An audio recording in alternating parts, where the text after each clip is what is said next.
Assalamualaikum warahmatullahi wabarakatuh. Perkenalkan, nama saya Icang Mahinaki dari Universitas UIN Alauddin Makassar dengan NIM 50500121005 dari jurusan Jurnalistik, Fakultas Dakwah dan Komunikasi. Baiklah teman-teman, saya akan mempresentasikan materi saya, yakni komunikasi internasional. Nah, apakah yang dimaksud komunikasi internasional itu? Komunikasi internasional itu berasal dari bahasa Inggris, yakni International Communication, yakni komunikasi yang dilakukan oleh komunikator yang mewakili suatu negara untuk menyampaikan pesan-pesan yang berkaitan dengan kepentingan negaranya kepada komunikan yang mewakili negara lain. Contohnya, ketika Bapak Presiden pergi kunjungan ke luar negeri, itu termasuk hubungan internasional yang dilakukan oleh negara Indonesia dengan negara yang terkait, seperti juga tentara yang ditugaskan di perbatasan negara-negara lain. Nah, itulah salah satu contoh bentuk komunikasi internasional. Baik, selanjutnya yakni fungsi-fungsi komunikasi internasional. Kali ini saya akan memberikan kalian 3 fungsi dari komunikasi internasional itu sendiri, yakni yang pertama, mendinamisasikan hubungan internasional yang terjalin antara dua negara atau lebih, serta hubungan di berbagai bidang antara kelompok masyarakat yang berbeda negara kebangsaan.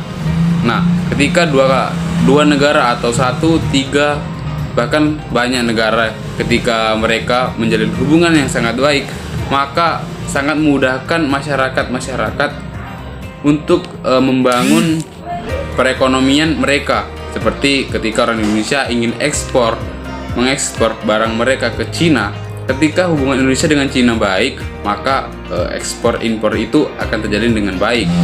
Nah, yang kedua, membantu menunjang upaya-upaya pencapaian tujuan hubungan internasional dengan meningkatkan kerjasama internasional serta menghindari terjadinya konflik atau kesalahpahaman baik antara pemerintah dengan pemerintah maupun antar penduduk. Nah, ketika dua negara terjalin hubungan yang sangat baik, maka sangat membantu masyarakatnya, seperti terhindar dari konflik, kesalahpahaman antara dua kubu negara. Yang ketiga, merupakan teknik untuk mendukung pelaksanaan politik luar negeri bagi masing-masing negara untuk memperjuangkan pencapaian kepentingan negara lain. Nah, itulah 3 yang saya berikan kepada teman-teman fungsi-fungsi komunikasi internasional. Nah, ketika kita sudah mengetahui fungsi dari komunikasi internasional, alangkah lebih baiknya kita juga harus tahu bentuk-bentuk komunikasi internasional itu sendiri. Baik, saya akan memberikan 3 bentuk komunikasi internasional. Yang pertama itu adalah diplomatik. Nah, lazim dilakukan secara interpersonal atau kelompok kecil yang bisa disebut dengan small group.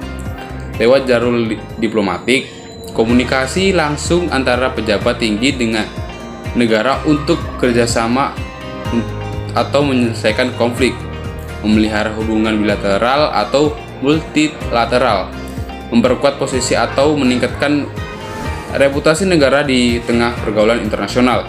Nah, yang kedua ada namanya jurnalistik. Dilakukan melalui saluran media massa karena arus informasi didominasi negara maju. Ada penilaian komunikasi internasional dalam perspektif ini didominasi negara maju. Juga dijadikan negara maju sebagai alat kontrol terhadap kekuatan sosial yang dikendalikan kekuatan politik dalam percaturan politik internasional. Penguasa arus informasi menjadi gatekeeper yang mengontrol arus komunikasi. Nah, yang selanjutnya yang ketiga, propagandistik.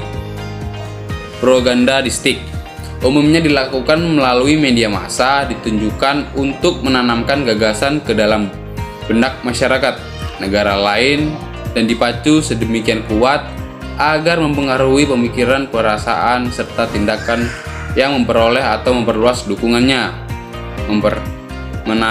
mempertajam atau mengubah sikap dan cara pandang terhadap suatu gagasan atau peristiwa atau kebijakan luar negeri negara tertentu.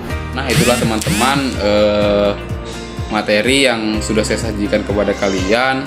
Untuk lebih jelasnya, saya akan membacakan kesimpulan dari semua materi yang saya sajikan barusan. Baik, kesimpulan dari materi saya adalah komunikasi internasional diartikan sebagai proses produksi dan distribusi pesan yang dilakukan oleh berbagai aktor negara maupun aktor non-negara untuk saling mempengaruhi sehingga tercapai efek yang diharapkan oleh suatu golongan. Nah, itulah teman-teman presentasi dari materi saya. Saya ucapkan terima kasih. Jika ada kesalahan ucapan mohon dimaafkan. Saya akhiri, wabillahi taufiq wal hidayah. Wassalamualaikum warahmatullahi wabarakatuh.